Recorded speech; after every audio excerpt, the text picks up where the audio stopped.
जब जिंदगी में सब साथ छोड़ जाएं, तो एक आवाज होती है जो हमेशा कहती है, मैं हूं ना।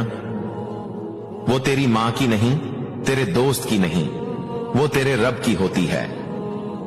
वही रब जो तेरे टूटे हुए दिल की धड़कन भी सुनता है।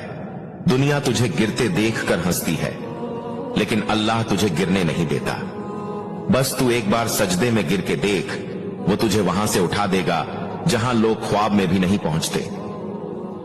जो रातें तूने अकेले रोते हुए गुजारी हैं ना, वो सब लिखी जा रही हैं, और एक दिन जब रब तुझे देगा तो तेरे आंसू भी मुस्कुराएंगे। मां बाप की दुआएं, नमाजों की सजदें और रात की तन्हाई में किया गया सब्र, ये सब तेरे लिए जन्नत की सीढ़ी बन जाएंगे। बस थोड़ा और सब्र कर, थोड़ा और झुक जा।